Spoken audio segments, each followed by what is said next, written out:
नमस्कार प्रेक्षकांनो, स्टार प्रवाहावरील लग्नानंतर होईलच प्रेम या मालिकेचा एक नवीन प्रोमो नुकताच प्रदर्शित झाला आहे आणि त्यात खूपच उत्कंठवर्धक वळण पाहायला मिळत आहे।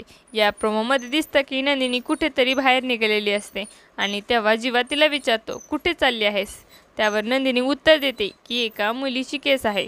तिच्या आईवडिलांनी तिचं लग्न जबरदस्तीने लावून दिले आणि ती तिच्या मदतीला चालली आहे। हे ऐकून काव्या लगेच प्रतिक्रिया देते, जबरदस्तीचं लग्न तर आपलंही झालं ना, आपल्या मदतीला कोणी आलं नाही ना। यावर नंदिनी स्पष्ट करते की आपलं लग्न हे परिस्थितीमुळे झालं आणि आपलं कधी कोणावर प्रेम होतं। तेव्हा काव्या चिडते आणि ती मोठ्याने म्हणते, माझं प्रेम होतं।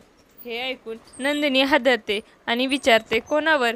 आता खरी उत्सुकता ही आहे की काव्या नंदिनीला खरं सांगणार का, की तिचं प्रेम जीवावरच होतं आणि जर तिने सांगितलं तर नंदिनी जीवा आणि काव्याचं लग्न लावून देणार का?